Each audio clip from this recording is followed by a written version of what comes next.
Hey guys, welcome back to Princess Connect. In today's video, we're going to be doing a PVE tier list for January 2021, which is pretty much going to be global launch of the game. Now, this is going to be focusing on campaign progression and also dungeon. Those are the two PVEs that I'm looking at for here. Not PVE as in story farming, because story farming you can pretty much do with anyone. It just changes the time of it a little bit. This is more your progression through story and dungeon.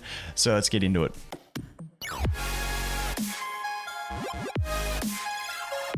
We'll start it off with the SS tier. In here, we're going to have Nozomi, we're going to have Maho, and also Miyako. Now, these are sort of the three primary core units that if you have these three, or even just two of these, you're pretty much set for your campaign progression, and pretty much also you're not going to have to stress too much about going into the dungeon, getting into very hard and clearing that. They're very, very core. Nozomi can be used as a main tank or a secondary tank support unit.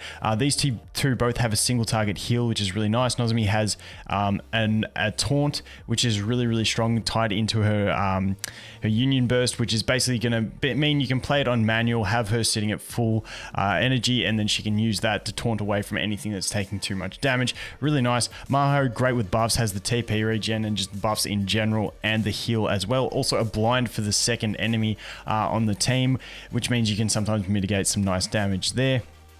Miyako, just a fantastic tank at only being a 2-star, has a self-invincibility, also has a self-heal, and then the ultimate also does damage and heals as well. So just a really, really good physical tank primarily, but also does alright magically just due to the fact that the healing and the invincibility is nice across the board. It's just her stats don't reflect a magical tank, so she's more of a physical focus there. But those three really do make a really solid core, and like I said, only being a 2-star, if you can get her with just one of these, you're pretty much set for your campaign progress and dungeon. You should be pretty fine. Now we jump into the S tier. So we have Suzuna here, who's a primary DPS for the campaign. We have Shizuru, we have Yukari, we have Kokoro, and we also have Yui. Now, these last three of them are only 1-stars. Shizuru here is a 3-star, and then Suzuna here is a 2-star. So Suzuna, like I said, if you're going for campaign progression, she's going to be the main unit that you like, the star damage unit. The reason being, she has 100% crit on her 2 abilities and a self attack buff, just guaranteed good damage when crit rates are really low at the start of the game. Shizuru is very similar to the Maho and the Nozomi. She has a single target heal, and she has a team defense mitigation sort of shield, and then she can get more physical mitigation and damage when she uses her ultimate. Really, really nice. Yukari, also very similar to them. Yukari is going to be very, very important when you get into dungeon as well, but also nice for campaign. She has a magic shield on her ultimate, which is going to basically mitigate damage, magic damage, but in that it also stops CC that is magical based, which is really, really nice. Also has that single target heal. She's just really, really strong. Also has a TP regen, which is strong in the game as well. Just a fantastic 1-star. Definitely worth taking to at least 2-star in the early game, in my opinion. Then we have Kokoro, another 1-star that you actually start with. Magnificent buffer for the game. Buffs your attack, buffs your damage basically, also buffs the attack speed. On top of that, she does have a self-heal. If you put her in like that 3rd or 4th spot in your team, with the team formation that you have, a lot of enemies in the campaign will be throwing rocks towards the mid to back rows, and if she is the one getting hit, it's really nice because then she can give herself a big heal when she uses her UB, and really just basically mitigate a lot of that damage that would really put someone else in trouble. And then finally here we have Yui. Now, Yui isn't going to be too good in the very early stages of the campaign, but she does become better towards the end. The reason being, heals don't scale as well in the early, and she does have an AoE heal. So she's just really strong, just has a really good scaling on her heal, also has a physical defense buff for her allies, which is really, really nice to mitigate some damage. Now, Chica down here in A is very, very similar. She is a 2-star. However, the reason I've gone with Yui above her is you're probably going to need both of these guys when you first try and clear the dungeon boss. However, for normal campaign, I prefer Yui. Her heal is higher, and also in campaign, she's got that defense buff, which is going to benefit your whole team, whereas Chica only has an attack break for the first enemy, which is normally going to be a tank not dealing too much damage, so it's not as good a mitigation for that campaign progression. Next up in the A tier, it's pretty much going to consist of Chica, like I said, because she's just that tier below Yui in general for me personally. And then we have Shiori here, who, if you don't have Suzuna and you didn't pull any 3-star damage dealers, she's going to be your primary damage dealing unit. She's going to be better later in the game when we do get into the clan battles and stuff like that as well. But she's like the secondary option, not as good as Suzuna, but still not bad as a 2-star. Then here we have the rest of the 3-star. There's a couple that aren't in here, but 3-star damage dealers. Hatsune, nice. AoE is not as strong, but she does have the ability to nuke the enemy with the highest attack, which can be really, really useful in campaign. If she was a 2-star, she'd be down a tier, but also you got to take into account on these ones that the 3-stars are at a 3-star base. It's going to take a while to star things up. You'll be finished the campaign for most people before you do star things up. So the star rating of these guys really does bump them up into this tier for a lot of them. So her really nice for sniping. We have Reno. AoE is not like optimal, like I said, for campaign. However, the fact that she does have a self crit buff makes her more viable than a lot of other options. Makoto, single target, armor breaking beast. A lot of people will re-roll for this for the clan battles, but not amazing, but still, like I said, because she's 3-star, and the defense break helps you beat through those front enemies and work your way to the back better. Then we have Jita, single target damage dealer.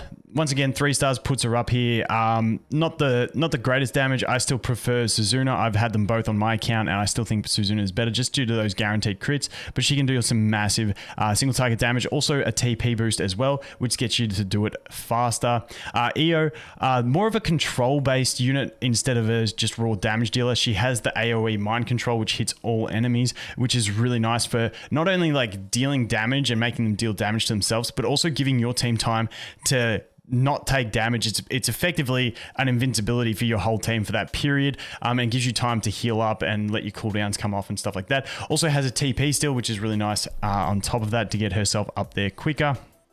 And then lastly, we have Saren. Once again, just another one of those 3-star damage dealers who's just really nice to have in the team if you did pull her. Once again, just falls that tier below Suzuna in my opinion. But all these guys, you can just pick one of them up. So pretty much once we get to the below the A tier, B tier is where you're starting to look at sort of desperation picks on your team. You're not really going to want to be picking these guys for PvE. Keep in mind for PvP, some of these ones are going to be much better. For instance, Tomoki is a really important one in the Tomoki stall team. She goes with a bunch of tanks. The reason being she can snipe enemy mages. It actually does help sometimes in campaign being able to snipe an enemy mage, because sometimes you get those guys that do the clouds or the fireballs that just really hurt your mid rows, and she can actually help depending on what heroes you haven't pulled from the top range. But down here, basically a lot of these C tiers, there could be arguments made for a lot of them to bump them up into B. C and B is just sort of, it's just sort of a meld of everything else, basically just a bunch of 1 and 2 stars who aren't quite at that top tier as the rest of those guys in A through to S and SS. So that's pretty much it. Don't take this as, oh, just because they're in C and that one's in B, like that one's trash and that one's great. They're very, very closely matched. Pecorine, for instance, you can use her if you don't pull any other tanks. She's not too bad in that sense. There's a few that I want to make a note of. Firstly, Akino. Now, I'm just going to go through the 3 stars that have dropped down into this B tier. Akino is an interesting one because she's sort of that physical sort of tank, but she's not hugely tanky. She's more of a damage dealer, but she's got to be getting hit to be able to do her revenges. I don't know. I played with her on a JP account. She's my least favorite 3-star in the game. I just not a massive fan of the way she functions, just in the early stages at least of global. Next up, we have Monica. Now, Monica's an absolute beast in PvP. She's sort of, her and Kokoro essentially do the same thing, except Kokoro's just better for campaign because she does have that heal and she keeps reapplying the buff with her Union Burst, whereas we only get the one-time buff here with Monica. So she's more of a PvP burst unit, and Kokoro's more of the campaign style of unit of it. If you've got godly pulls, you can drop Kokoro if you want and put Monica in your team just to basically get prepared for PvP if you did pull her with some other good units. But Kokoro is just going to be easier in the campaign in general. Next up, we have Ninon. Now, Ninon, the reason she's down here is, like I've said before, AoE is not as good for your campaign progression, and she doesn't have that niche element to her that something like Hatsune has of killing the enemy with the highest attack, or Reno with the guaranteed, with the not the guaranteed, but the self crit buff. So she doesn't have those things. So it just makes her not quite as useful. The AoE damage isn't quite as strong, and she just falls off in that aspect. And then the other 3-star that I did want to mention down here is going to be Anna. Now, the reason she's down here is she's pretty nice for mage teams in arena, like really nice. But the problem with her in campaign is that her ultimate is going to massively reduce her defenses. The reason she does this is because she has another ability that when she's killed, she deals more AoE damage. So she's more of a PvP burst unit, not going to be too functional in PvE. And once again, she is AoE, which isn't as great in the campaign and stuff like that. But I think that pretty much covers all of the 3-stars and the top end ASSS 2-stars. I don't want to go individually into every other character. But yeah, like I said, just keep in mind that the C's and B's are pretty well just interchangeable, meldable, depending on who you are, who you've tested and what you've done. But yeah, I think that pretty much covers it for the tier list.